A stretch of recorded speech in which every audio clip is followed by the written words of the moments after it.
If the brick on your home or chimney is flaking away, or if you have areas of missing mortar, you might need some tuck pointing. Now, you've probably heard that term before, but have you ever seen it done? I haven't, but a very nice couple, great day viewers by the way, allowed Matt Chambers to drop by as the crew from Approved Home Improvements went to work on their home. How long have the two of you been married? 56 years. Hey, that's pretty good. I said that right off the bat. I didn't even know that question was coming. And for nearly 50 of those years, Virgil and Bonnie have lived right here, in a home that Virgil built himself. But after 5 decades of St. Louis weather, the home's chimney needs some attention. That's where James Anderson comes in, along with his crew at Approved Home Improvements. This chimney's actually in way worse shape than what you want your chimney to be in when we get to your house. The damage here goes deep into the chimney, between the bricks. So the decaying mortar has to be cut or ground out. That's the first step in a process called tuck pointing. So we want to take enough out and get it to a depth that our repair will be permanent and you only have to do it one time.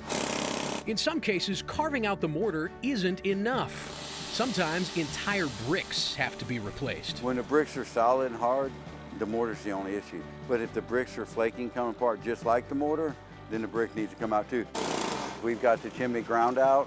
The bad bricks that were either made by somebody else that weren't very attractive or have deteriorated to the point they were disintegrating, we've got out, and at this point we're going to start putting it back together again.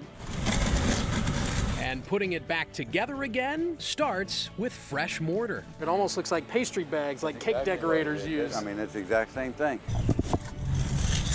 The crew painstakingly colors the mortar to match the house's current look. We want it to look like the home has its original style and integrity, which means we don't want you to know we were there.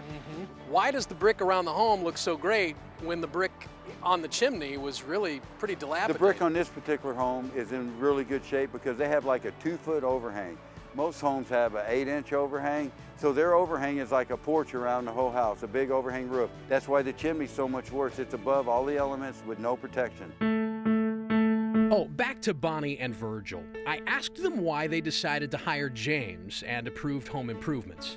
Their answer? I don't know anything about the structure of the thing. All I know is we saw him on Great Day, and I was just impressed with him. We also did the reviews and stuff like that. He had some awesome reviews. No pressure at all, just very down to earth and honest. He was very honest and upfront, even about the cost of it and everything like that. Experience is worth so much. And then James is just, he's loaded with experience. They sound happy to me. James tells us a job like that typically takes about 2 days. And he also says if you spend just a few $100s sealing your brick every 10 years or so, you can save yourself the expense of tuck pointing. Those are just a couple of the many services they offer. Call Approved Home Improvements at 314-780-6080. 314-780-6080.